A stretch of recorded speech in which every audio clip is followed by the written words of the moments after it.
boleh pakai. Yang dipakai sekarang adalah 899.221.3 ya kan, untuk diksi Indonesia. Padahal semuanya ada dasar hukumnya, alias semuanya sama benarnya. Itu saya jelaskan di sini. Nah, alhamdulillah sejak adanya penjelasan saya baik lewat grup edisi terlebih lewat ini yang priority, debat-debat kusir seperti itu sudah tidak ada lagi di kalangan pustakawan. Dulu itu wah ramai perdebatan seperti itu dan itu yang tidak perlu. Dan buku saya terakhir yang ini judulnya Definisi Game ini adalah buku fiksi. Jadi saya menjelaskan tentang teori-teori klasifikasi yang saya sampaikan dalam bentuk fiksi. Bapak sudah punya ya Pak? Sudah, tapi yang pertama paling ya? Sama. Oh sama. Itu sama ya? ada sedikit, saya kurangkan covernya karena ada ceritanya. Oh gitu, iya. Yang lama lebih jelas. Iya jelas tapi yang lama. Ternyata. Oh. Jadi saya kurangkan covernya gitu. Nah ini gimana supaya masyarakat umum itu lebih tertarik atau minimal memahami atau mengetahui lah apa itu DDC. Jadi saya berinisiatif membuat buku ini. Bapak dan Ibu punya enggak di perpustakaannya buku berjudul Perpustakaan Ajaib Bibi Boken? Itu pengarangnya orang Finlandia, orang Skandinavia pokoknya. Justin siapa lupa, maaf. Perpustakaan Ajaib Bibi Boken. Punya enggak di perpustakaannya? Buku fiksi, buku anak-anak. Enggak punya? Banyak kok, itu perpustakaan nasional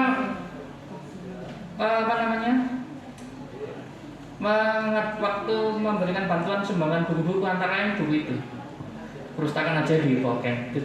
Jangan ingat tadi Perpustakaan Ajaib Bibi Boken. Nah, memang nama Finlandia sih, jadi agak aneh namanya. Pengarangnya Justin Hurner atau siapa gitu.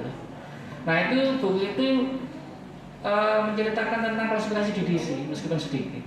Nah saya terinspirasi dari buku itu, plus inspirasi dari film The Librarian. Pernah lihat? Belum. Wah ini yang pustakawan harusnya melihat minimal lihat cuplikannya di YouTube. Jangan searching aja di YouTube judul film The Librarian, ada ya. Kita punya para pustakawan. Jadi saya terinspirasi dari kedua hal itu, satu film The Librarian, satu buku Perpustakaan Ajaib Bibi Boken. Akhirnya saya buat buku ini. Oke. Nah Pak, yang meskipun yang hadir tidak sesuai yang ada di pendaftaran, tapi kita tetap diskusi tetap berjalan, jangan khawatir. Saya tetap semangat, berapapun yang hadir. Saya estimasikan semua sudah mendapatkan folder ikhlas. Tidak semuanya, Bapak dan Ibu. Maaf. Ini folder ikhlas 2022 sudah semuanya? Sudah. Oke, kita mulai ya. Baik. Jenengan kalau mau memanfaatkan aplikasi ikhlas, tinggal dibuka aja. Nah, di dalamnya ada dua kan? Ikhlas sama Ikhlas Plus. Jangan khawatir isinya sama. Yang Ikhlas Plus ini bedanya ada bacaan basmalahnya. Oh. Berarti kayak DDC yang lama Pak ya? Ya, yang lama. Jenengan boleh milih salah satu di antara Ikhlas sama Ikhlas 2022 sama Ikhlas 2022 ada plusnya. Ini soalnya saya dulu pernah mendapatkan masukan dari rekan-rekan kita di Indonesia Timur waktu saya masih bikin yang lama itu. Kok ada bismillahnya gitu kan, ya kan saya harus menghormati agama dan percayanya. Akhirnya di versi yang terbaru sejak 2017 saya pilih, bukan saya hapus, tapi saya beri dua pilihan. Yang muslim silakan pakai yang plus, yang lainnya boleh pakai yang tidak ada plusnya. Isinya sama, tidak ada yang saya kurangi maupun tidak ada bedanya. Nah, bagi jenengan yang menggunakan otomasi seperti Sling, seperti Inggris, jangan khawatir Bapak dan Ibu. Ikhlas tetap bisa digunakan bersama dan tidak membutuhkan akses internet ya. Ini masih banyak sekali pertanyaan baik lewat grup maupun lewat WA saya. Gimana cara mengakses Ikhlas? Apakah butuh internet? Butuh internetnya hanya pada waktu download. Jadi waktu membukanya ya mudah. Sering sama Inggris kan pada prinsipnya juga gitu. Kalau hanya jalan di lokal host ya tidak butuh akses internet ya. Namun kalau ditaruh di hosting baru harus ada akses internet. Jadi jenengan pada kalau di instansinya sudah menggunakan aplikasi Inlist atau Slims atau yang lainnya, ini Ikhlas ini juga tetap bisa digunakan secara bersama. Nah, sudah sampai di sini? Ya. Ada yang belum, maaf, kita tanya aja juga. Nah, saya tanya lagi ya. Ada yang belum otomasi? Nggak apa-apa, jangan khawatir. Juga tetap bisa pakai Ikhlas. Jadi Ikhlas ini fleksibel. Saya rancang dulu memang dia pada waktu saya pertama kali merancang cikal bakal Ikhlas yang masih bernama EDDC versi pertama tahun 2009 gitu, 2010. Itu saya memang sengaja bagaimana agar EDDC waktu itu bisa digunakan bersamaan atau fleksibel dengan apapun, dengan OS apapun, dengan otomasi apapun dan sebagainya, dengan perangkat seperti apapun, mau baik Windows 98 pun tetap bisa. Nah, akhirnya ya jadi seperti ini. Dulu pernah saya mencoba menggunakan model database, tapi ternyata malah tidak efektif. Akhirnya saya buat sederhana. Dari segi pemrograman Anda mungkin ketawa yang tahu bahasa pemrogramannya. Tapi tidak masalah, meskipun ternyata di balik kesederhanaannya itu ada kelebihannya. Dia lebih ringan dan lebih lebih kompatibel digunakan dengan apapun, digunakan bersamaan dengan aplikasi apapun, plus dia sangat mudah, bahkan oleh yang tidak gampangnya oleh yang agak gaptek gitu lah. Jadi saya biasa mengajari Ikhlas ini di sekolah-sekolah banyak, guru-guru yang sudah sepuh banyak. Dulu kelas saya buka mengajari Ikhlas ini, mengajari cara mengklasifikasi menggunakan Ikhlas. Guru-gurunya sudah pada sepuh, bahkan ada yang bingung membedakan klik kiri dan klik kanan. Wah, itu tantangan berat itu waktu mengajari beliau. Tapi alhamdulillah setelah acara selesai mereka minimal bisa dasar-dasar mengklasifikasinya. Lumayan kan? Jadi memang saya rancang sedemikian rupa supaya siapa saja bisa menggunakannya. Nah, ini sudah pesan Bapak dan Ibu. Sebelum saya lanjutkan lebih jauh, aplikasi Ikhlas ini jenengan boleh dan berhak digunakan setiap saat kapan saja. Tidak terbatas waktu dan tentu saja tidak berbiaya. Jenengan juga boleh kalau ada temannya minta di kantornya dikasih, dikopikan di flash disk boleh. Namun suatu hal yang saya ingatkan Bapak dan Ibu, mohon file ini jangan diupload di internet. Ini ada keterangannya. Langsung saja ke ini ya. Mohon tidak mengunggah file Ikhlas ini di luar situs resmi buatan saya, di grup Ikhlas atau di situs resmi EDDC. Jadi sekali lagi jenengan boleh dan berhak, misalnya jenengan mengadakan pelatihan di daerah jenengan masing-masing atau di sekolah binaan, di sekolah-sekolah imbas itu boleh. Namun satu hal yang saya minta supaya filenya tidak diupload di internet. Soalnya ada dulu itu dengan tujuan tertentu dia mengupload di YouTube-nya supaya viewernya banyak. Itu saya keberatan. Akhirnya di take down sama yang bersangkutan. Untuk yang bersangkutan sadar waktu saya mengajukan keberatan. Itu Bapak dan Ibu bisa disepakati dari sini. Oke, kita mulai saja. Nah, ini baru masuk ilmu. Tadi hanya ekstra sambil nunggu barangkali nanti ada datang nyusul. Baik, sekarang pengklasifikasian Bapak dan Ibu yang sudah pernah mengambil jurusan perpustakaan pasti paham bahwa tujuan kita mengklasifikasi itu hanya satu. Ada yang masih ingat? Kita ini diskusi loh. Jadi biar saya ngomong sendiri terus. Ada yang ingat? Ya? Temu kembali informasi. Iya. Temu kembali informasi plus mudah dalam menempatkan. Ya kan? Kita kan tujuannya mudah dalam menempatkan dulu supaya mudah pula dalam menemukan kembali. Oleh siapa? Ke Mustafa. Terus Siapa lagi? Iya, ya oleh pemustaka maupun kita sendiri selaku pustaka. Jadi itu tujuan utamanya. Nah, perkara nanti apa yang jenengan gunakan loh pada minggu pedomannya itu bebas. Jenengan boleh menggunakan DDC seperti yang saya tawarkan di sini karena ikhlas basicnya memang adalah skema dari Dewey Decimal Classification atau DDC. Jenengan boleh menggunakan skema lain seperti UDC boleh, tidak ada yang melarang. Atau bahkan jenengan boleh membuat skema sendiri. Kalau mau repot-repot nggak apa-apa. Ada Pak memang yang membuat skema klasifikasi sendiri. Ada, misalnya kalau ada yang tanya gitu, ada jawabannya. Dulu teman saya di perpustakaan lembaga Indonesia Australia pas yang Jalan Sulawesi itu maaf lupa namanya. Itu skema klasifikasinya sederhana karena memang bukunya homogen. Bukunya hanya kalau tidak sastra Inggris, ya pelajaran bahasa Inggris. Jadi akhirnya dia tidak pakai klasifikasi apapun, namun hanya pakai kode warna.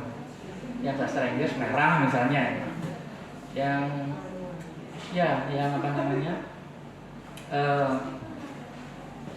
bahasa Inggris, pelajaran bahasa Inggris kuning misalnya, yang TOEFL hijau misalnya gitu. Apakah boleh? Boleh. Siapa yang melarang? Selama prinsipnya tercapai. Apa tadi prinsipnya? Supaya baik kita pustakawan maupun pustaka mudah menemukan kembali. Dan yang paling penting adalah menemukan kembali. Selesai kan? Jadi kalau ada ternyata di luar sana orang-orang yang berdebat tentang suatu nomor klasifikasi betul ini, enggak pokoknya betul ini, wah itu lucu. Jadi kadang-kadang yang didapatkan itu adalah sajanya tidak ada yang salah. Yang salah kebetulan yang berdebat tidak tahu teorinya. Nah, jadi jangan sampai minimal kita yang di sini nanti ikut-ikut seperti itu. Nah, jadi kita sepakati dulu tujuan awal daripada klasifikasi, ya. Nah, ini sebagai informasi sekaligus mengingatkan kembali bagi Bapak dan Ibu yang sudah familiar ya. Ini harus tahu 10 kelas utama. Saya tak perlu menyebutkan satu persatu. Yang jelas klasifikasi itu adalah supaya kita tidak keliru tadi ya, menempatkan kembali menempatkan. Jadi tidak mungkin misalnya buku bertema agama ternyata ditempatkan di kelas yang sama dengan buku bertema otomotif misalnya. Itu tidak ada kemungkinan seperti itu. Terus misalnya buku tentang masak, jangan tempatkan di tempat yang sama dengan buku tentang permasalahan sosial atau kriminologi. Itu tidak ada kemungkinan seperti itu. Jadi klasifikasi itu definisinya, kalau dengan tujuannya, sekarang definisinya itu membagi entitas yang sama atau membagi pengetahuan yang sama, gampangnya seperti itu. Itu organized knowledge kalau dari definisi klasifikasi yang asli dari DDC. Itu organizing knowledge. Jadi mengorganisasi pengetahuan. Jadi saja nih tugas kita memang mulia, para pustakawan. Kita mengorganisasi pengetahuan. Para organisator pengetahuan loh kita ini. Jadi bukan tukang noto buku, bukan sekedar tukang noto buku. Ya betul, memang secara kasat mata noto buku itu pengetahuan. Coba kalau tidak ada buku. Coba kalau misalnya dulu itu perpustakaan di Baghdad zaman Khalifah Abbasiyah tidak dihancurkan oleh pasukan Mongol, mungkin kita bisa lebih maju karena setengah dari peradaban dunia ada di situ dan hancur.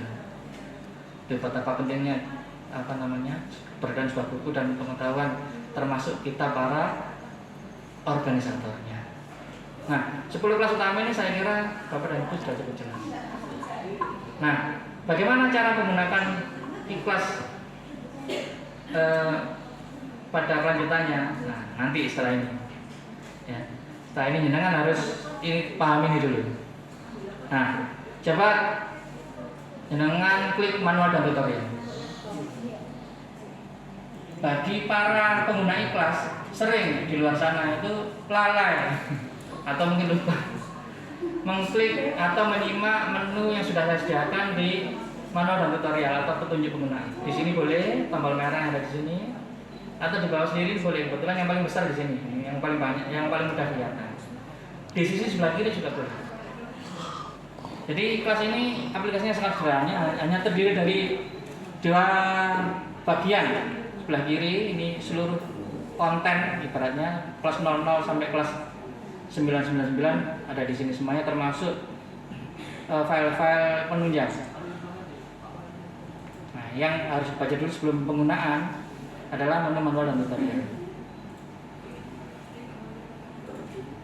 Nah, di sini ada sejarah-sejarah DDC dan seterusnya. Ini cara mengklasifikasi. Nanti kita langsung praktek, tidak akan saya sampaikan satu persatu, malah rumit. Saya sampaikan sambil praktek. Nah, yang paling harus kita tahu dulu adalah ini dia. Sebentar. Ya, prinsip-prinsip dasar DDC. Nah, coba kita simak sebentar aja. Ini agak teoritik. Sambil yang mohon maaf yang lulusan ilmu perpus mungkin sudah pernah. Sudah. Hah? Sudah, Pak. Sudah ya. Sudah. Nah, dengan kalau lupa jangan khawatir. Kalau ingin tahu lebih lanjut tentang hal itu secara lebih komprehensif, ini jelas promosi ya. Enggak apa-apa, Pak. Promosi channel. Nah, ini di channel saya juga saya menjelaskan kuliah-kuliah singkat tentang DDC. Ini paling lama 20 menit ini. Jadi ada prinsip dasar tentang DDC. Jangan bisa lihat di sini. Sebentar, masih loading. Oke, sambil menunggu loading. Nah, ada 4 prinsip dasar. Cara mengingatnya itu gampang. Mohon maaf, ini agak usil ini yang menyingkatnya. Desi, susu, dihira.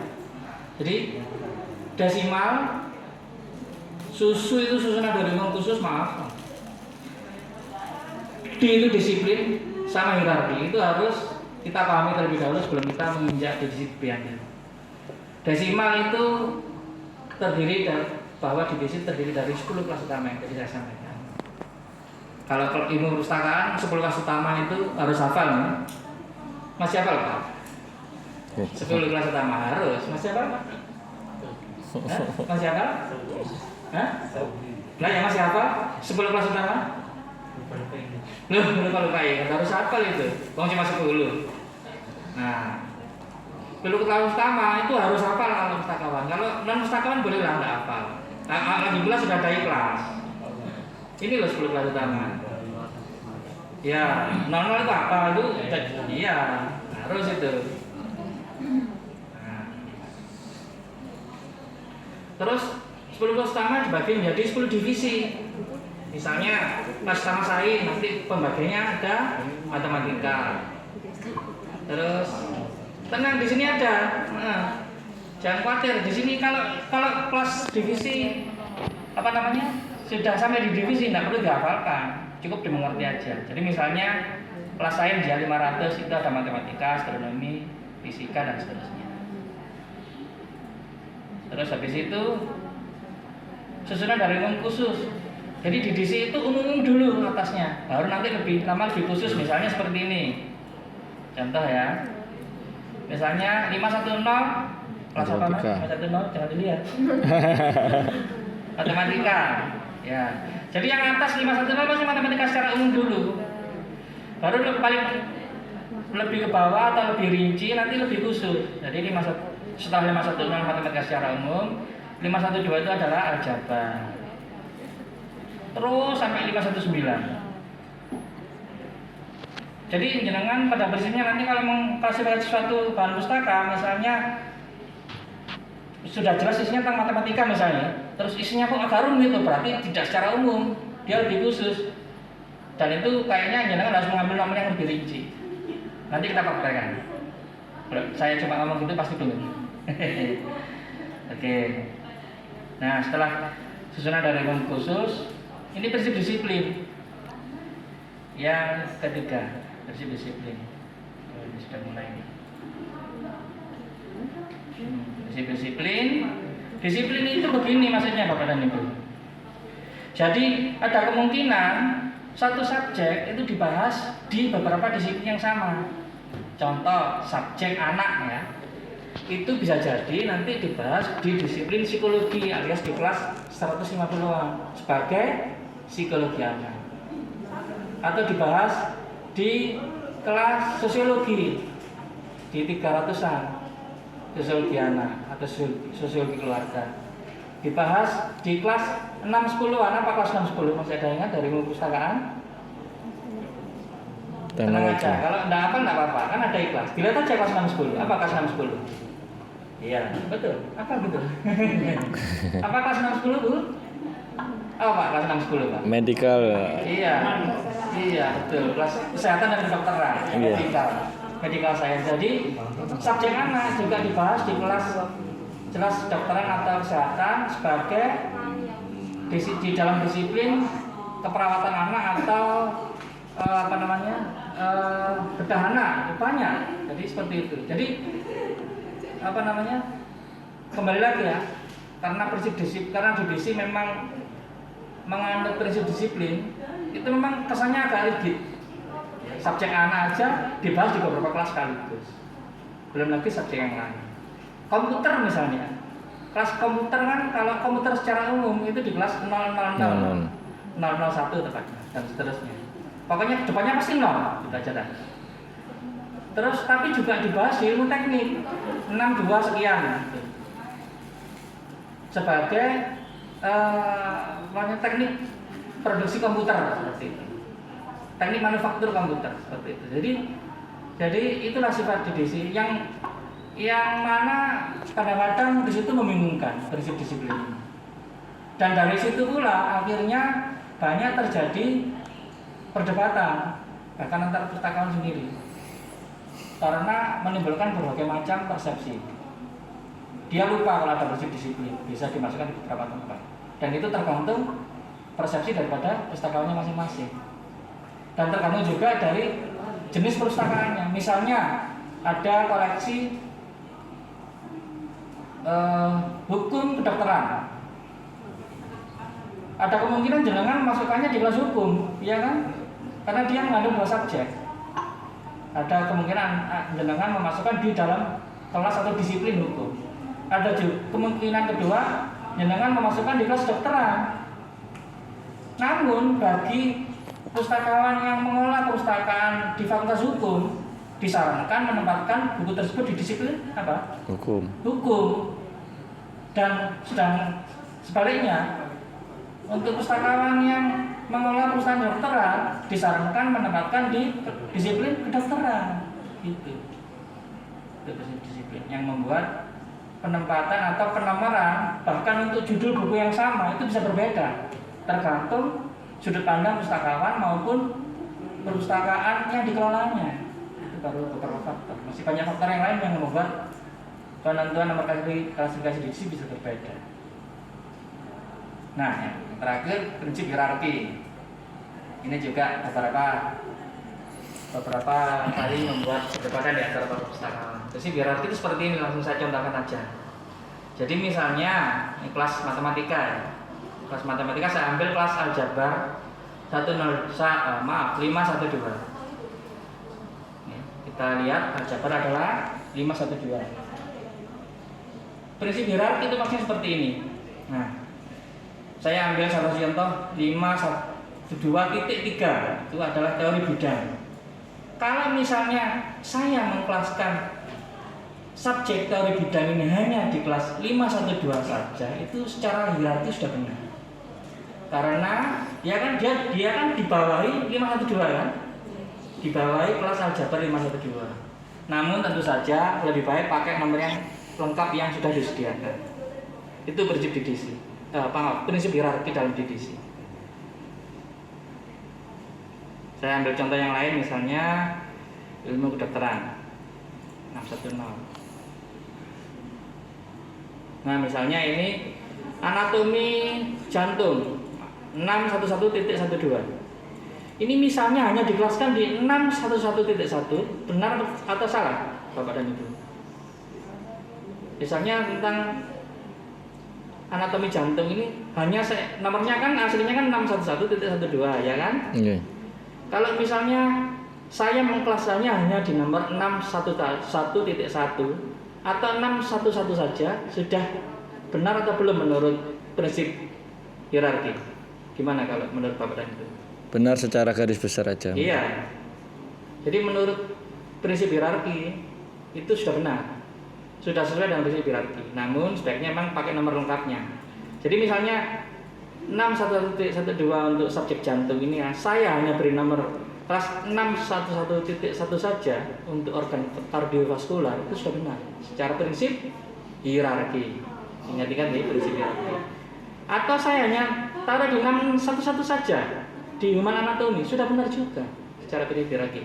Paling apes ditaruh di 610 saja boleh, tapi ya gitu tak, di wong ada nomor lengkapnya, di kelas ada nomor lengkapnya, pakai aja yang lengkap. Iya. Gitu. Karena apa? Karena nanti khawatirnya kalau jenengan menggunakan nomor-nomor yang terlalu umum saja, misalnya jantung dinomorin 610, boleh sebetulnya secara hierarki. Paru-paru dinomorin 610, terus penyakit AIDS misalnya dinomorin 610 juga, terus penyakit gudik misalnya 610 juga, akhirnya semua terkumpul di 610 ya. Terus habis itu 610-nya buahnya jadi satu, bingung malah nanti penempatan. Lemarinya kurang.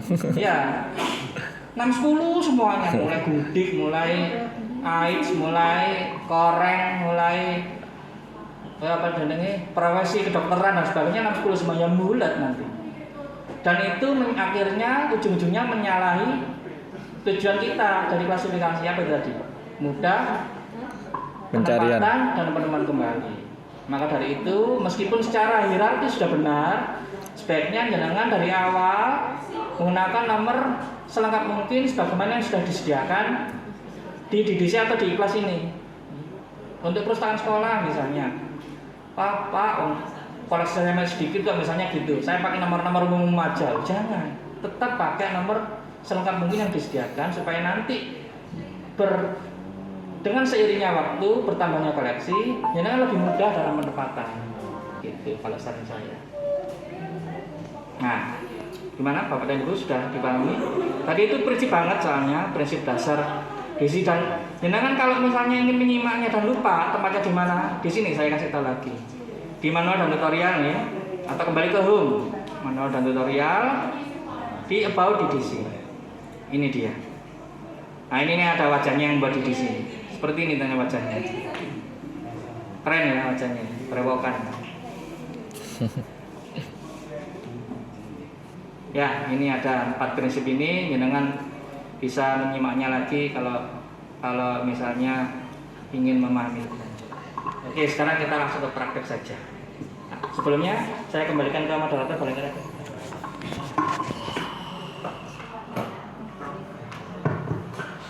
Oke, mungkin dari Bapak Ibu yang hadir pada kesempatan ini, sebelum kita memasuki ke prakteknya secara langsung, mungkin ada yang ingin ditanyakan terkait dengan materi yang sudah disampaikan tadi. Coba saya. Oke.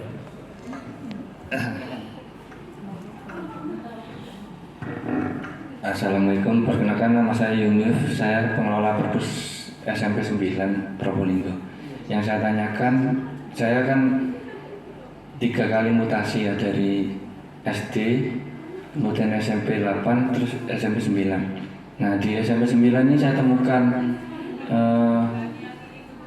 karena saya dibantu petugas yang lama, jadi fiksi Indonesia saya masih 813. Nah, apakah semua yang di 813 saya rubah ke 899? Sementara ini saya berusaha merubahnya lewat ini slide, jadi langsung saya masukkan aplikasi. Terima kasih. Oh ya, yang kedua, apa bedanya DDC ikhlas dengan DDC yang digunakan oleh Perpusnas berbayar? Mungkin bisa dijelaskan. Kan Perpusnas menggunakan yang berbayar. Saya tahu saya itu. Ya, terima kasih.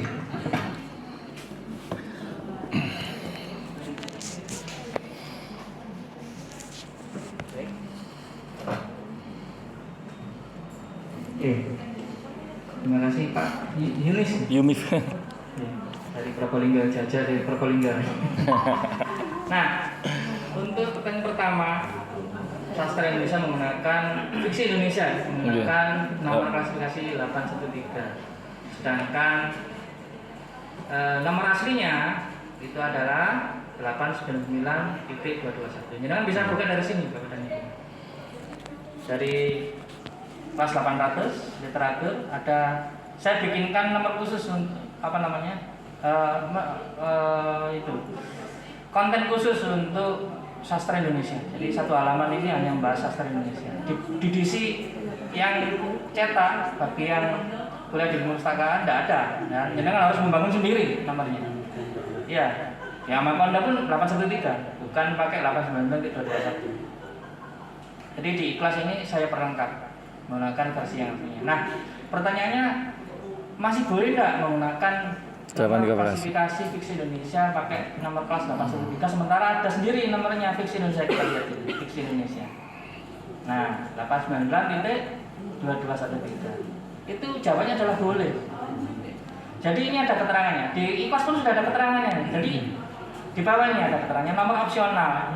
Di 813 itu boleh digunakan untuk fiksi Indonesia selain menggunakan nomor aslinya 899.2213. Ini dasar hukumnya. Dasar hukumnya adalah schedule edisi 23 volume 3 halaman 794. Jadi jenengan kalau pas di sini ada di perpustakaan ini mas saya ada di edisi cetak yang asli yang 4 jilid itu, yang ilmu perpustakaan tahu ya. Kira-kira kalau ditembus gini ya. Jadi kalau diikat jadi satu, ditimpakan kepala kita, bisa masuk jadi. Nah itu ada teorinya, ada penjelasannya. Jadi nomor dasar 810 itu boleh digunakan oleh negara tertentu di mana pustakawan itu berada. Kalau kita di Indonesia boleh menggunakan 810. Meskipun 810 itu adalah nomor untuk sastra Amerika dalam bahasa Inggris. Boleh digunakan untuk pustakawan dari negara tertentu. Misalnya kita dari Indonesia boleh menggunakan 810 nomor dasar untuk sastra. Pustakawan dari Jepang juga boleh menggunakan 810 untuk koleksi sastra Jepangnya. Karena apa? Karena DDC pengasuh DDC-nya sana itu menyarankan supaya nomor itu lebih pendek. Nomor Indonesia kan nomor dasarnya kan panjang 899.221 ya kan, sama pengasuh DDC-nya malah disarankan lebih pendek. Tapi kita kayaknya nggak terima. Kita sudah disediakan dipermudah nomor yang pendek, maunya yang panjang-panjang ternyata. Akhirnya seringkali dalam banyak kasus itu disalahkan. Yang 813 diganti itu nomor klasifikasi 813 diganti 899.2213 padahal sama benarnya sudah. Nah jadi jawaban saya adalah jenengan ada dua kemungkinan. Kemungkinan pertama tetap boleh menggunakan nomor klasifikasi untuk fiksi Indonesia 813 karena sesuai teori memang diperbolehkan. Jenengan buka aja ini Ikhlasnya ini. Nah, perlihatkan sama yang misalnya ada yang ngeyel atau ada yang menyalahkan. Ini ada teorinya di sini. Atau kalau orangnya masih nggak percaya, suruh kontak ke saya. Saya kuliah sendiri nanti ya. Nah, boleh. Nah, kemudian kedua, jenengan boleh-boleh saja mengubahnya. Tapi resikonya besar. Soalnya ngelentek-ngelentek lah. Iya, benar. Buku-bukunya ganti barcode-nya ganti iya, juga. Ganti barcode. Ganti barcode juga.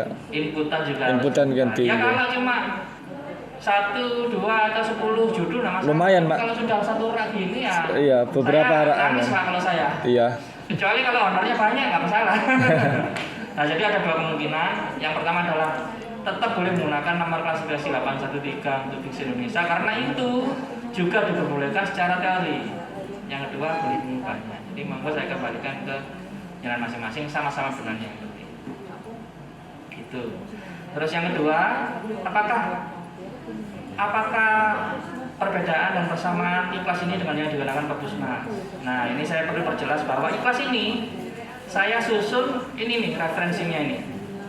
Referensinya selain dari DDC yang asli, DDC 23, saya juga menggunakan punyanya Perpusnas yang versi terjemahannya. Terjemahan ringkas edisi ke-14. Barangkali ada yang punya di sini. Temannya kira-kira sekian, warnanya yang 14 biru, yang edisi 13 hijau. Itu versi ringkasannya aja segini. ringkasannya aja nggak ringkas ya. Saya bahkan juga menggunakan salah satu referensinya dari Tawa Makonda. Kalau Tawa Makonda kayaknya banyak yang tahu dan banyak yang punya.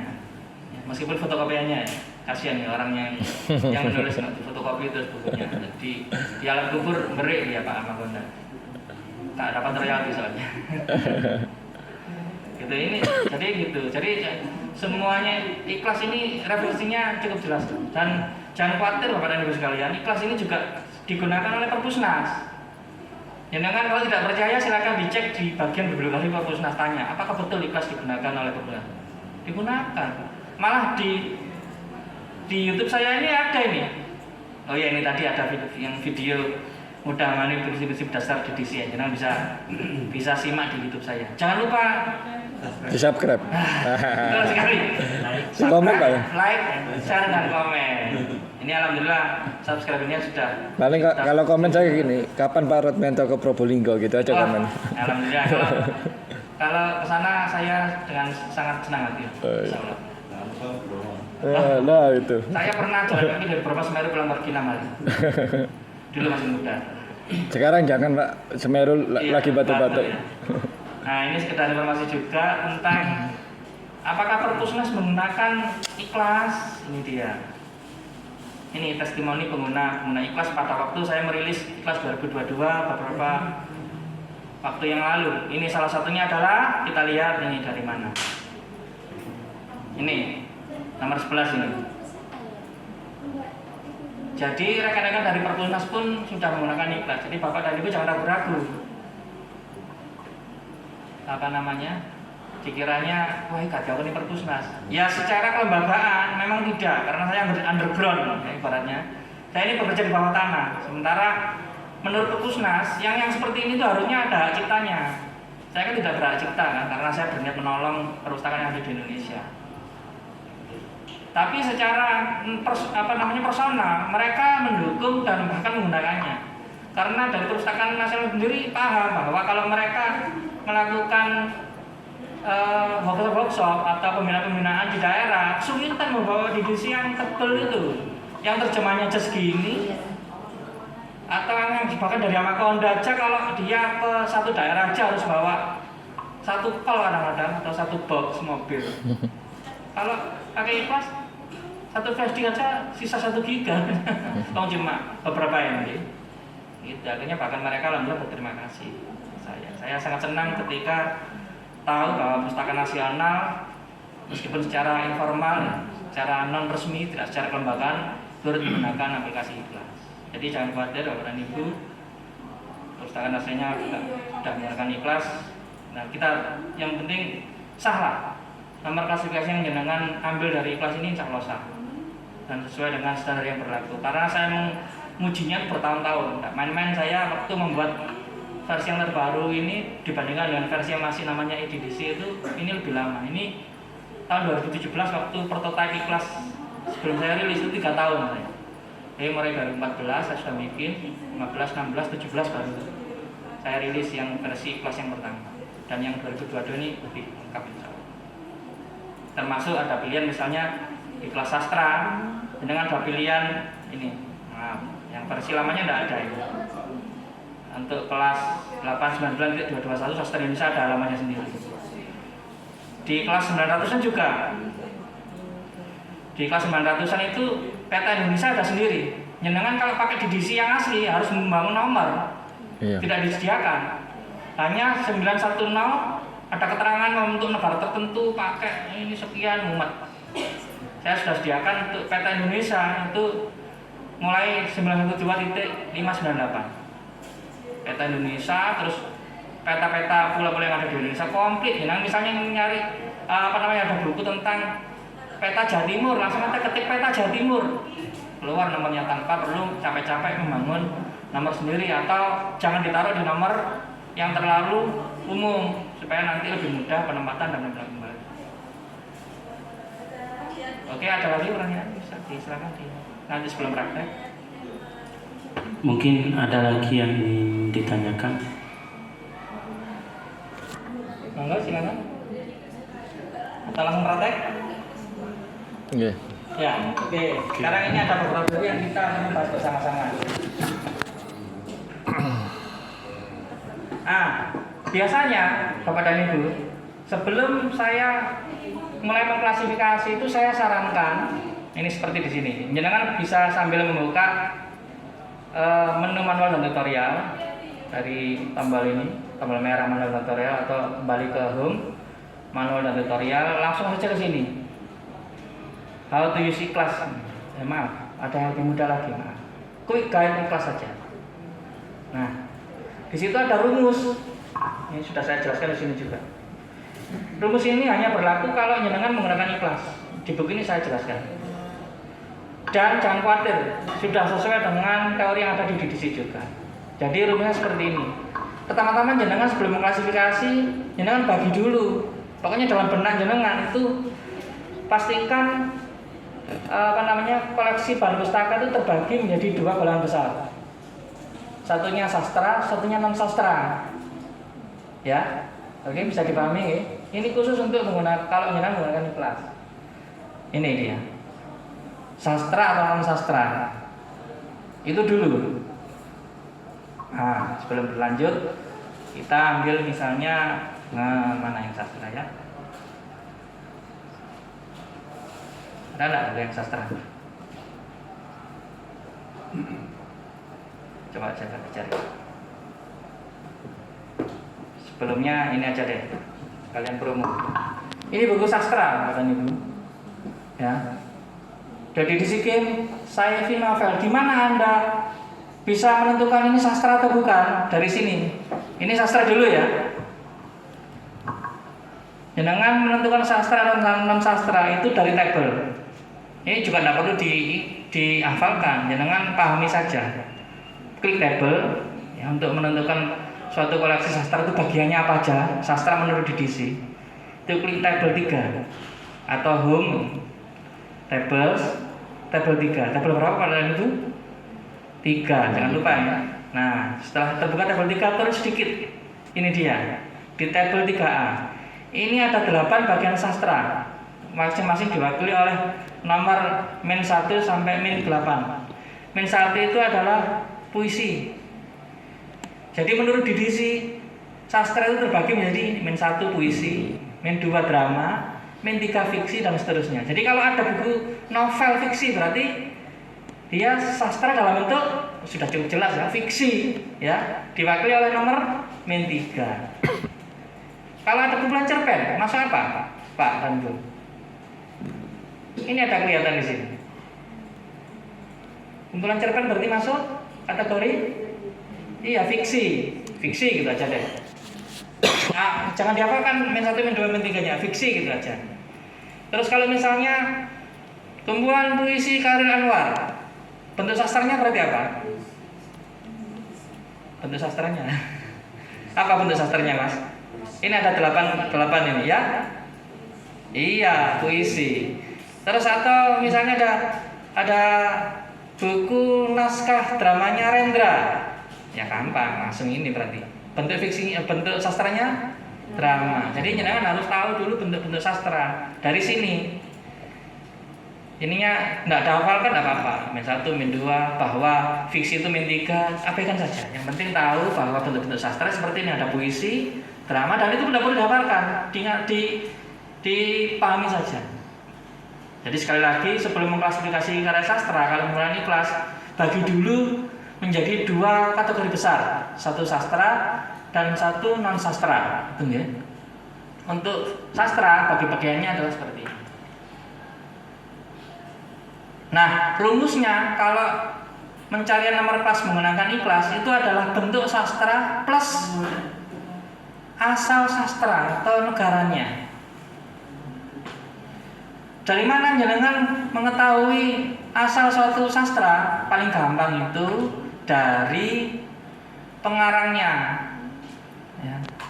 Ini rumus ini. Ya, ini yang tadi saya sempat singgung bahwa perusahaan-perusahaan besar yang ada di Jawa Timur sekalipun banyak yang saya ketahui waktu saya berkunjung. Cuman mohon maaf saya kalau yang habis gelap terbit terang itu katanya kan kalau versinya kan buatannya R.A. Kartini ya. Ya. Tapi kok muncul di Inggris atau apa gitu? Nah, ini nanti saya jelaskan. Yeah. Oke. Jadi itu Kalau yang seperti itu berlaku dalam sastra, dalam pengklasifikasian sastra berlaku hukum origin of literature. Nah, ini bagus sekali pertanyaan Bapak. Jangan buka ini atau simak aja dari yang saya klik. Nah, ini kelihatan ya? Hukum origin of literature. Jadi ini adalah hukum yang harus digunakan pada waktu Bapak dan Ibu mengklasifikasi karya sastra. Hukum origin of literature. Jadi kalau Kartini, ya tadi ini menyambung pertanyaan langsung. Jadi kalau kita simultan saja, kalau ada pertanyaan langsung tolong angkat tangan, tidak usah sungkan-sungkan.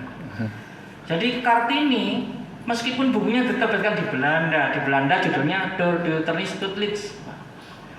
Di Indonesia kan jadi habis gelap terbitlah terang. Padahal Door de Tutlitz itu artinya adalah dari kegelapan pada cahaya.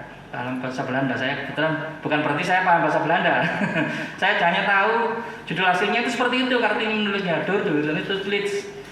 Itu mengambil dari Al-Quran Al-Baqarah 257, Minat zulumati ilan nur, dari kegelapan pada cahaya. Sayang sekali terburu-buru seperti yang terjemahnya. Jadi habis gelap terbitlah terang. Enggak seberapa nyambung sebetulnya ya.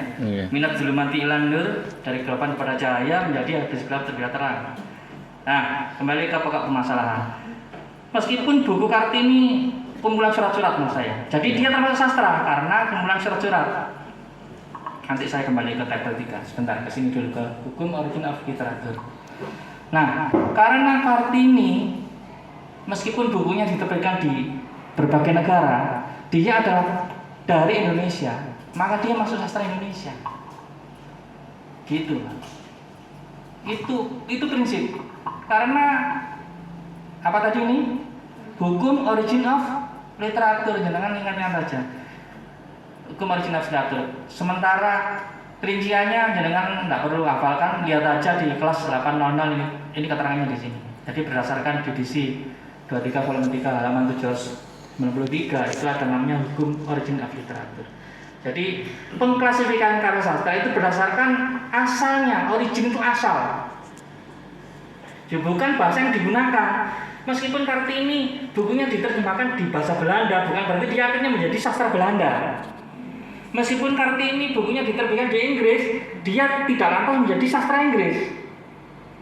Tetap sebagai sastra Indonesia, Bapak. Gitu nggak Bu? Dipahami nggak?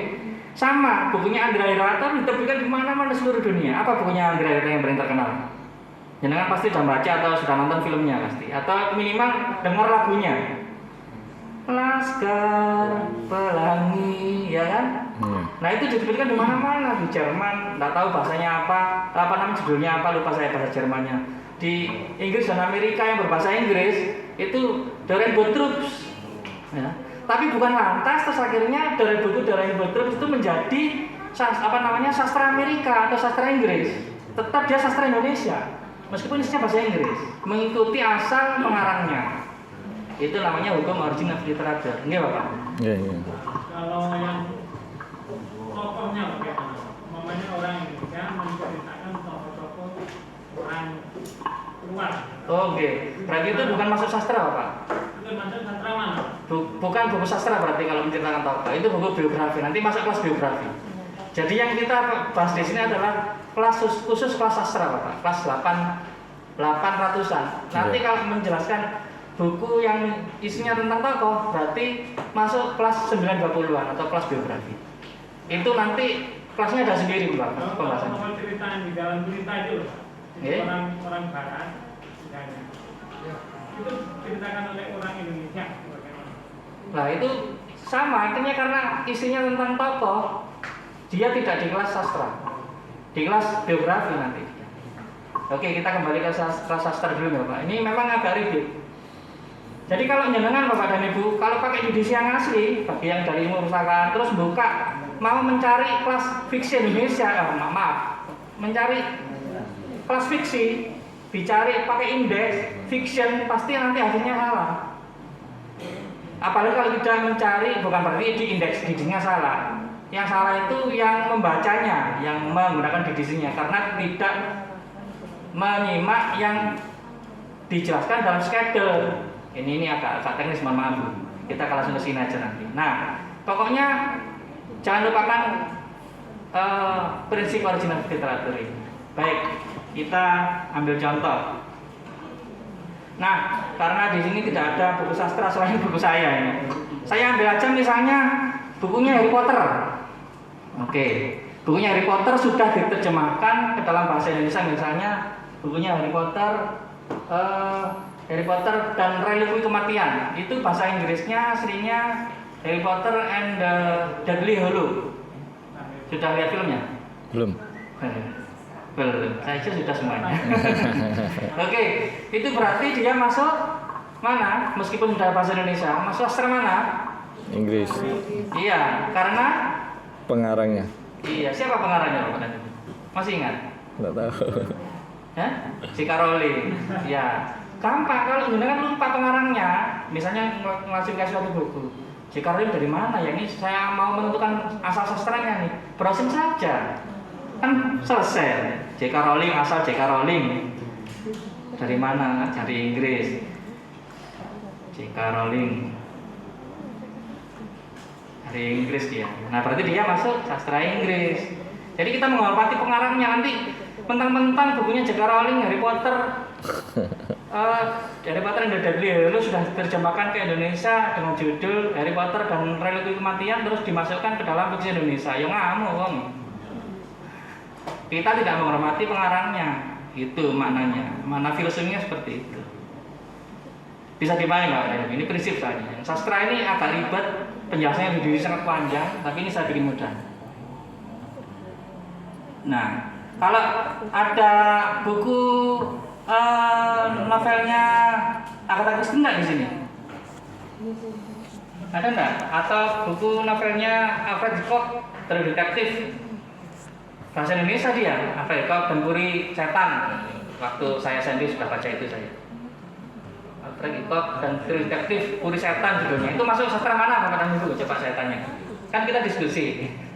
Ada yang bisa menjawab? Alfred Hitchcock, bukunya True Detective dan Puri Setan. Barangkali moderator bisa menjawab kira-kira dari mana? Sastra mana itu? Jangan cari aja berarti di sini Alfred Hitchcock gitu. Alfred Hitchcock. Nah, Alfred Hitchcock. Inggris. Iya. Dia meninggal di Los Angeles. Nah, ini kebetulan nih pas ini yang saya baca contoh. Jadi ada pengarang-pengarang yang dia itu tinggalnya misalnya lahirnya dia di negara A. Terus hidupnya dan berkaryanya di negara lain. Kita masukkan sastra mana Pak kalau menurut original literatur? Itu bisa dimasukkan di tempat dia berkarya.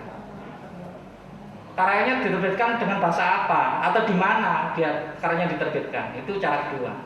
Setelah asal pengarangnya. Itu namanya hukum original literatur, hukum asal karya.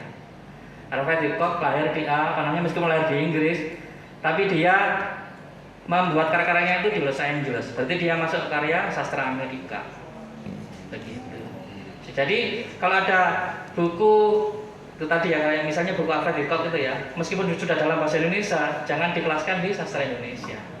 Marah nanti Alfred Hitchcock di alam kuburnya. Oke, itu masih penggolongan sastranya ya. Sekarang nomor kelasnya. Kalau nomor kelasnya, masih ingat tadi Bapak dan Ibu rumusnya? Bentuk karya plus asal karya. Bentuknya adalah ada 8 bentuk ini. Terus kemudian dengan menentukan asalnya. Nah, baru dicari di Ikhlas. Ini baru kita praktek sungguhan.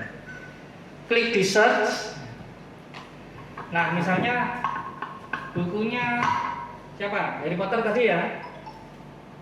Harry Potter dan Religi Kematian. Apakah jenengan mencarinya di sini dengan kata kunci Harry Potter? Nggak ketemu. Nggak ketemu. Iya, sampai kiamat. Jenengan nggak bakal ketemu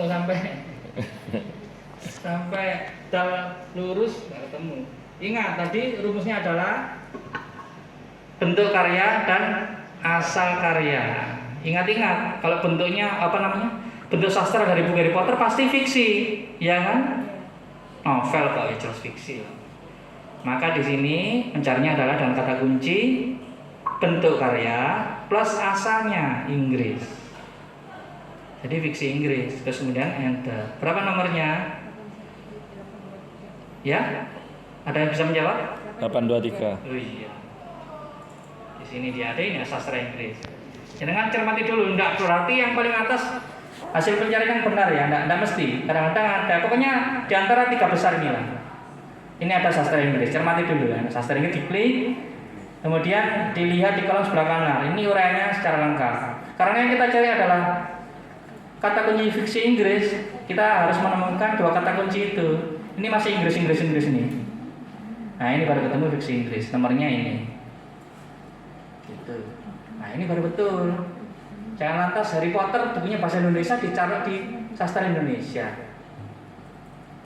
Enggak, tapi dia harus tetap sastra Inggris dan nomor lengkapnya adalah fiksi Inggris 823. Fiksi pasti belakangnya 3. Ingat kan tadi fiksi kan min 3 kan di tabel. Maka kalau fiksi Indonesia pasti belakangnya 3 tergantung nomor dasarnya aja, nomor depannya. Fiksi Jepang depannya belakangnya pasti 3 juga. Nah sekarang tadi kebetulan Bapak nanyakan tentang buku-buku era Kartini ya. Nah ini buku era Kartini itu juga dimasukkan sastra Pak dan Ibu. Karena salah satu bentuk sastra adalah surat-surat. Ini lihat nih. Jadi buku-buku era Kartini jenengan tempatkan di kelas depannya 8 dan surat-surat belakangnya 6. Nah ini lupa apa namanya, tidak perlu dihafalkan deh. Langsung aja ke rumusnya. Berarti apa bentuk sastranya? Surat. Asalnya dari mana Kartini? Iya. Jadi bentuk sastra plus asal sastra. Salah nulis Pak. Ya, jangan khawatir kalau memang saya sengaja. Kalau misalnya jenengan ada keluarin, waduh, wah ikhlas gak lengkap ini berarti. Jangan langsung seperti itu Bapak dan Ibu. Jenengan klik OK dulu, terus kemudian cermati lagi. Kenapa kok sampai dia nggak mau keluar hasilnya? Mungkin salah ketik. Surat apa itu? Yang salah di mananya? Surat. Pastikan ejaannya benar. Indonesia. Nah, ini dia masuk. Ingat, dia masuknya di sastra Indonesia. Jangan ngeklik yang ini ya, ini sejarah Indonesia ini. Ini sastra lain, ini biografi, ini administrasi, ini dia sastra Indonesia. Ini klik ini karena kata kunci yang dicari adalah surat Indonesia. Cari yang headline judulnya surat Indonesia. Ini dia. 899.2216 ini adalah surat Indonesia, karya-karyanya era Kartini misalnya, masuk sini. Nah ini ada nomor opsional juga 816. Seperti nomor opsional untuk fiksi Indonesia, sastra Indonesia juga ada. Semua sastra Indonesia maksud saya ada nomor opsionalnya. Nomor yang lebih ringkas. Ya ini ya.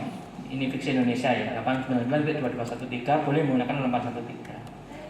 Nomornya surat-surat Indonesia tadi juga 899.2216 boleh menggunakan 816. Nah 6 di belakangnya adalah bentuk sastra dari surat. Sebagaimana tadi 3 adalah bentuk sastra dari fiksi. Gitu. Ini dulu saya semester 3 kalau tidak salah, kalau tidak semester 2. Ini hanya jam kedua. Oke. Gitu ya, memang ini ribet, tapi kalau prinsipnya jenengan sudah diketahui bahwa prinsipnya adalah origin of literatur untuk pengelasan karya sastra dan sudah memahami 8 bentuk sastra ini tadi dari tabel 3 ya, jangan dilupakan. Pokoknya maksudnya jangan lupa tempatnya. Di tabel 3. Kalau lupa urut-urutannya nggak masalah deh. Yang penting hafal tempatnya di tabel 3. Kalau mau mengulas sastra ditarik dulu, ini sastra ini masuk bentuk yang mana ya. Nah, baru tentukan asalnya, kemudian baru dicari bentuk dan asalnya. Ini macam-macam sampai jangan boleh ngetes sampai negara-negara yang aneh-aneh, misalnya fiksi negara aneh ya. Irlandia. Maroko sih tidak terlalu aneh, soalnya tadi masuk Suriname. Sepak bola lah Pak. Zimbabwe, kalau Wakanda tidak ada ya, Bapak dan Ibu. Fiksi Wakanda tidak ada, dicari negara Wakanda di sini. Kayaknya fiksi Zimbabwe kan. Zimbabwe ada enggak ya Zimbabwe? Bentar, saya tulis kayaknya. Saya baca deh. Saya nggak punya anak kecil banget. Yang kayaknya agak pendek aja. Fiksi Ethiopia. Aduh. Maaf, mata saya enggak. Nah, ini ada masuk sastra lain dengan klik. Ya, ingat karena mencarinya dalam fiksi Ethiopia, dengan cari yang headline birunya kedua kata tersebut. Ini masih fiksi semuanya nih yang ada di biru ini sampai ketemu kata Ethiopia. Nah, ini dia fiksi Ethiopia. Berapa nomor kelasnya? Berapa? Ya, kita baca sama-sama. 892 titik 88. berapa ini? Yang 83 Pak, yang ini Pak, fiksi itu dia. Ya kan? Belakangnya Oh, masih iya. 3 kalau fiksi, kita ada kuncinya. Oh iya. Karena kalau lupa, lihat tadi di tabel. Bentuk sastra, fiksi pasti delapannya 3. Makanya di sini ada minusnya. Karena dia tidak boleh berdiri sendiri. Iya Pak? Untuk penulisan fiksi itu Pak, kalau tidak ditulis kelasnya itu berarti tidak terdeteksi asal sastra itu dari mana gitu Pak? Ya memang ketentuannya seperti itu Pak. Karena di sini ini kebijakan perpustakaan yang dulu itu untuk fiksi itu tidak ditulis kelasnya. Nah itu tadi, maka dari itu. Langsung pengarang sama judulnya. Oh, boleh sepertinya. Iya, tidak apa-apa. Kalau ada seperti itu boleh. Memang seperti yang tadi saya sampaikan, tergantung kebijakan masing-masing juga. Yang penting bagaimana buku itu bisa ditempatkan dengan lebih terorganisir supaya mudah ditemukan kembali di tempatnya dan Hanya teman-teman. kelompok fiksi gitu aja Pak. Ya. Tapi tidak terlalu banyak. Iya, tidak apa-apa. Tapi sebaiknya memang kita kembalikan aja ke hukum original literatur. Sama. Mohon maaf, bentar, ini sekedar info juga. Kelas 9-20-an untuk biografi itu juga boleh seperti itu, ini ada keterangannya. Jadi 92 saja plus nama tokohnya. Jadi 92 Soekarno, 92 Soeharto, 92 Habibie, boleh. Meskipun sebenarnya ada sendiri nomor kelas untuk biografi Presiden Indonesia 92. Coba kita cari di sini biografi Presiden Indonesia.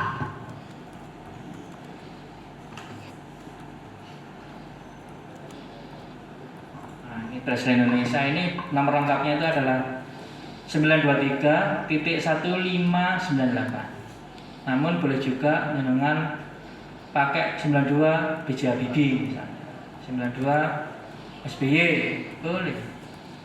Jadi sekali lagi tergantung kebijakan masing-masing. Toh 92 itu nomor untuk biografi. Kalau saya sih pakai ini aja lah, daripada susah-susah. Oke, gimana Bapak? Ada pertanyaan lagi? Saya lanjutkan non fiksi sekarang. Nah, tadi kan kita sudah mengklasifikasi karya fiksi. Kalau non fiksi lebih mudah Bapak dan Ibu, maka saya ditaruh yang terakhir. Kita kerjakan susah dulu, seperti kata pepatah. Kalau yang susah sudah terlampaui, sisanya lebih mudah. Kita kembali ke quick guide kelas nih. Rumusnya kalau non sastra itu kata kuncinya Bapak dan Ibu. Jangan bermain-main dengan kata kuncinya saja seperti waktu kalau mencari pakai Google. Tapi meskipun Google lebih cerdas tentu saja daripada iklan mesin pencarinya. Nah, kita coba. Ini ada beberapa buku ini. Saya ambil, wah ini susah ini betul bukunya. Saya cari yang mudah dulu aja. Wah ini dia.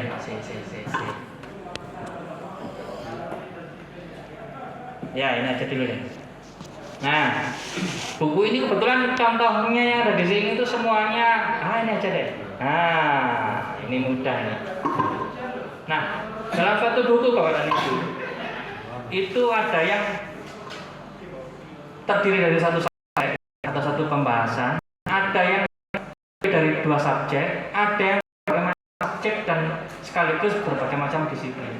Itu sebetulnya secara teori ada di sini. Ini juga. Jadi kelas ini ibaratnya paket komplit. Di samping dia menyediakan nomor-nomor klasifikasi, tapi dia juga ada ringkasan teori-teorinya. Ini dia di sini subjek analisis. Ini juga satu semester sendiri dulu. Jadi subjek itu terdiri subjek dasar, subjek sederhana, ada. Itu lain kali aja kita bahas. Soalnya panjang. Tapi kalau jenengan ingin menyimak sendiri secara otodidak, bisa diklik sekali lagi di manual dan tutorial di subjek analisis. Nah, kalau ini cuma satu subjek, buku seperti ini Bapak. Judulnya teori politik. Nah, coba ada yang bisa mencari nomor klasifikasinya?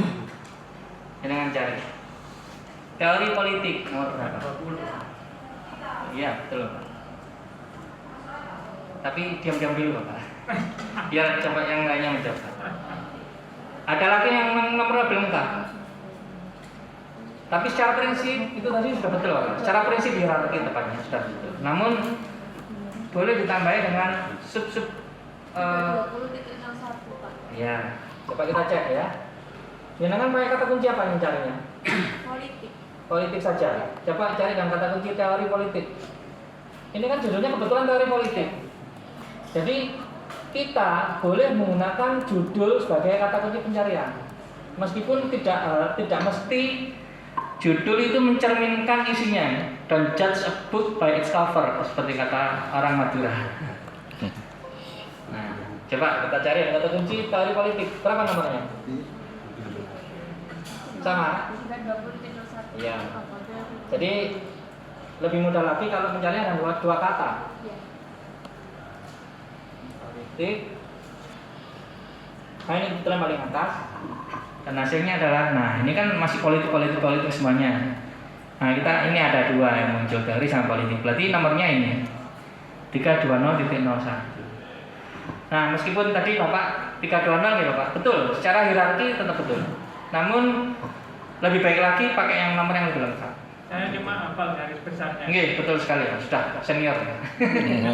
Salut Bapak, hafal sampai nomornya. Sering capek, nah Oke. buku itu udah tahu tepat 320 politik, 330 ekonomi gitu. kata itu. Iya, tapi ya secara hierarki tadi sudah saya jelaskan prinsip hierarki.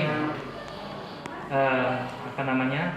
Desi, susu, dihira, desimal, susunan dari rumus khusus, disiplin dan hierarki. Ya, ini secara prinsip hierarki sudah benar bahwa teori ekonomi apabila dikelaskan hanya di 320 saja itu sudah benar secara prinsip hierarki sekali lagi. Tapi sebaiknya menggunakan nomor lengkapnya 320.01. Oke, satu buku sudah ketemu. Malah gampang kalau buku non sastra. Sekarang yang ini, buku ini judulnya Alat Musik Nusantara. Coba jenengan ada yang bisa mencari, ya anggap aja emang kebetulan judul dan isinya sinkron. Jadi judul tidak menipu isi. Oke, ada yang bisa mencari nomor kelasnya? Alat musik Nusantara. Jenengan pakai kata kunci apa? Musik. Oh. Kalau Nusantara terlalu luas Mas ya? Kesenian. Terlalu luas Mas ya? Musik. Coba alat musik dulu. Oke. Jadi seperti itu Bapak. Seperti itu Bu. Mencari kata kuncinya usahakan yang lebih spesifik dari buku yang sedang dibahas. Ini kan alat musik Nusantara. Kalau kita menggunakan kata kunci Nusantara saja, bisa jadi nanti masuknya malah ke politik atau ke sosiologi gitu. Jadi kalau pakai kata kunci, kalau pakai musik saja juga masih terlalu luas. Iya, benar. Karena musik nanti ada musik suara, vokal dan sebagainya. Tapi kalau alat musik, kalau dengan dua kata kunci alat musik, nah mungkin lebih spesifik nanti hasilnya. Berapa munculnya? 784 untuk instrumen. Coba saya cek alat musik. Nah, oke. 785. Ya. 785. Ada yang sudah menemukan selain 785 barangkali kita simpan jawaban 785. Yang lain? Bu Guru ketemu apa? Coba pakai dan kata kunci alat musik. Ibu berdua yang dari ilmu pustaka ketemu? Ya, coba tunggu dulu ya Pak. Iya. Ibu yang di belakang, yang bawa laptop, yang lainnya nggak bawa. Oke, berapa Bu?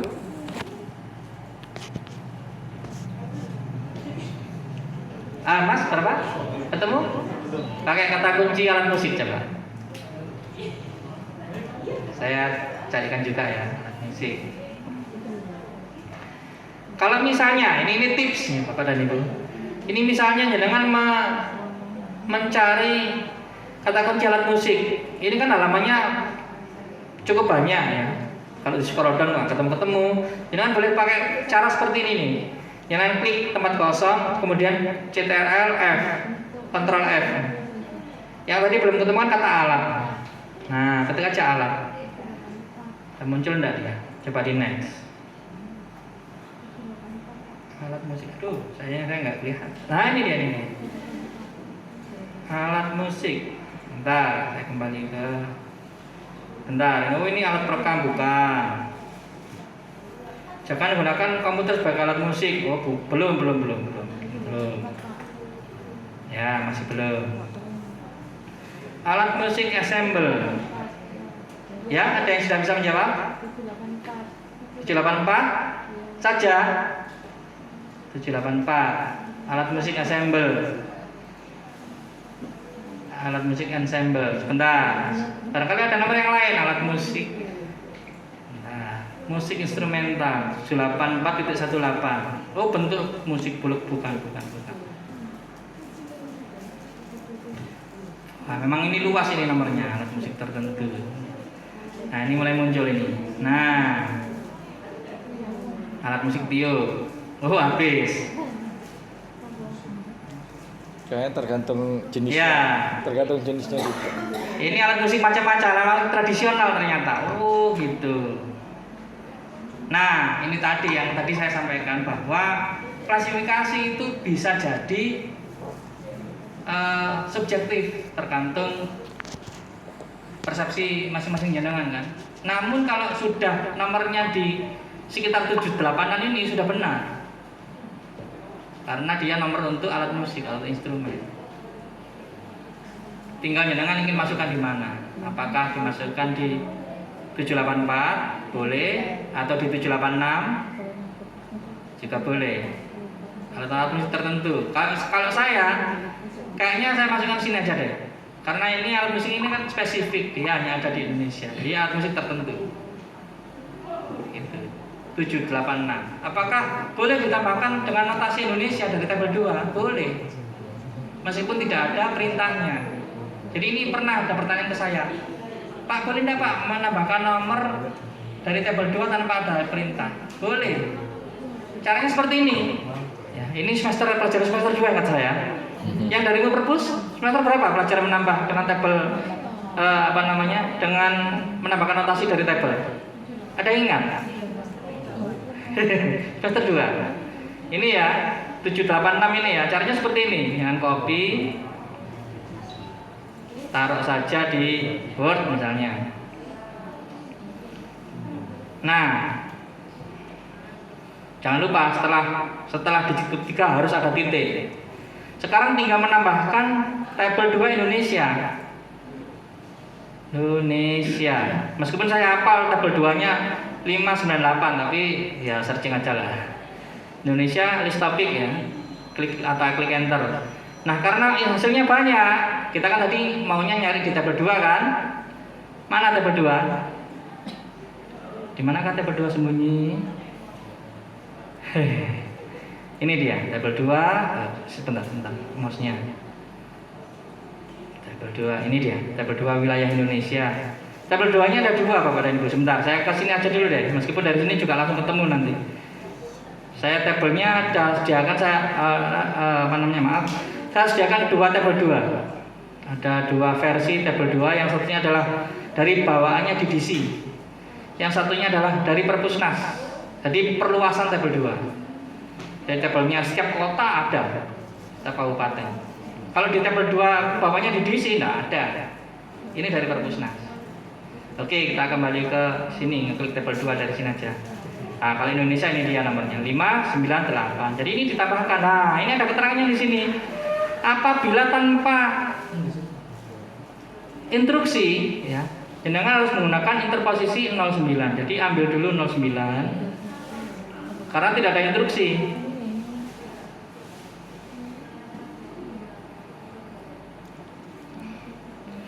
Baru ditambahkan notasi Indonesia 598. Rinciannya seperti ini jadinya. 786 itu adalah apa tadi? Alat musik ya. Alat musik tertentu. Alat musik tertentu. 09, maaf, ini harus ada minusnya ini, kalau menjelaskan, kalau merinci. Itu adalah interposisi karena tidak ada perintah. Jadi ini memang rumus. 598 itu adalah notasi untuk Indonesia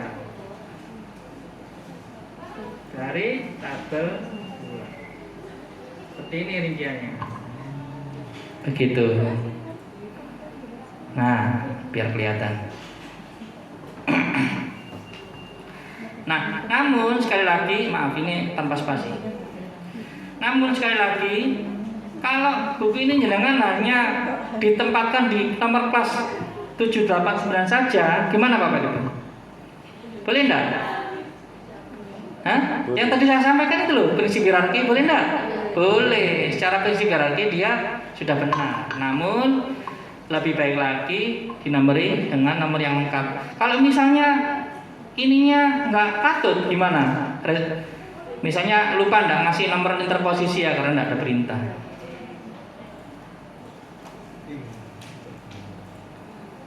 Tujuh, 89 ya tadi. 786. 786, maaf. Udah lupa saya.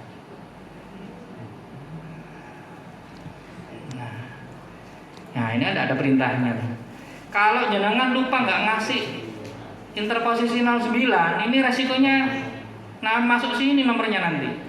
Ya kan sudah 786.5 dia. Nah, ini 786.59. Dia akhirnya secara persepsi itu nanti tidak jauh dari keyboard atau organ nomornya kan, nomor hierarkinya kan 786.5. Kalau Anda ada interposisi ini 786.5. Iya kan? Nah, kalau mau nomor lengkap ditambahin notasi Indonesia berarti harus ada 09-nya. Hanya berlaku untuk yang tidak ada perintah seperti ini. Namun biar aman sebetulnya ini saja sudah benar kok. Gitu ya. Gimana Bapak dan Ibu, bisa dipahami? Memang klasifikasi itu rumit. Saya yakin yang lulusan ilmu pustakaan aja, waduh, cik ini ya bisa. Tapi tenang, saya juga yakin bahwa menggunakan ikhlas Anda akan lebih menyenangkan belajarnya. Jadi coba kalau nggak percaya kita pakai edisi yang cetak aja deh, mau? Saya sediakan 2 jam lagi di sini, tidak masalah. Peketa saya masih jam 6 nanti. Mau? Nggak masalah. Enggak ya? Nah, itu bedanya dengan edisi yang dulu tuh apa? Yang jelas, yang ini lebih lengkap Pak. Jadi edisi itu kan versi yang buatan saya yang sudah lama. Itu lupakan saja. Yang punya itu yang punya Bapak yang Yang lama itu. Lama. Dilupakan saja Pak. Dipakai yang ini aja. Oh, nggak ada yang baru, ngapain masih pakai yang lama? karena belum tahu. Nggih, ini kan tahu aja. Nah, hikmah kita ke sini. Hikmah kita berkumpul di sini. Jadi seperti itu ya Pak dan Ibu. Nah, kita coba contoh yang lain. Ini bukunya sudah susah ini. Kebetulan. Ini. Nah, ini nih tantangan ini. Ini yang bisa menjawab saya kasih diskon. Lumayan kan? Nah, ini hitung-hitung nanti kalau dibeli saya kan bisa beli buat tiket pulang gitu loh Bapak dan Ibu. Wah, kok macam melas ngono kan jadi. Oke. Ada buku berjudul Strategi Jitu Kampanye Integritas ala Mahasiswa. Wah, ini subjeknya macam-macam. Dia mungkin strategi itu juga ada subjek strategi di DDC. Terus kampanye kayaknya juga ada, jelas tentang kampanye ada. Integritas belum tahu juga deh. Mahasiswa ada kalau nomor kelas tentang mahasiswa. Nah, jenengan nyari kata kuncinya apa ini Bapak dan Ibu? Sebentar, terlalu luas kayaknya kalau politik Bapak. Mendekati ini aja ya. Kampanye. Itu bisa dicoba tuh. Coba pakai dengan kata kunci strategi kampanye.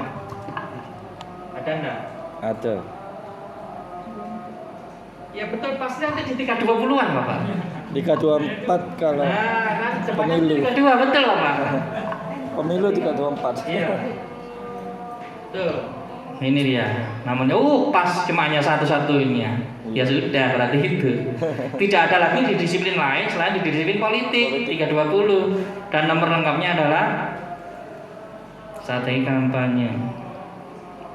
Oh ya, ini tentang kampanye boleh. Kampanye pemilihnya mahasiswa, tidak masalah, tempatkan di situ. Ada enggak yang di bawahnya?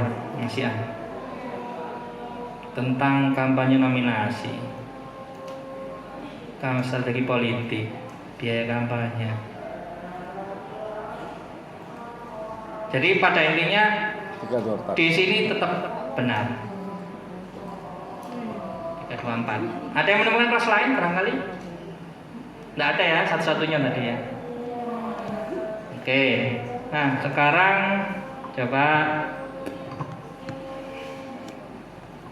Oh iya, masih ada. Kita hentikan dulu sebentar. Nanti tenang aja, saya tambahin waktunya. Enggak keburu pulang kan? Enggak. Saya masih jam 6 nanti soalnya.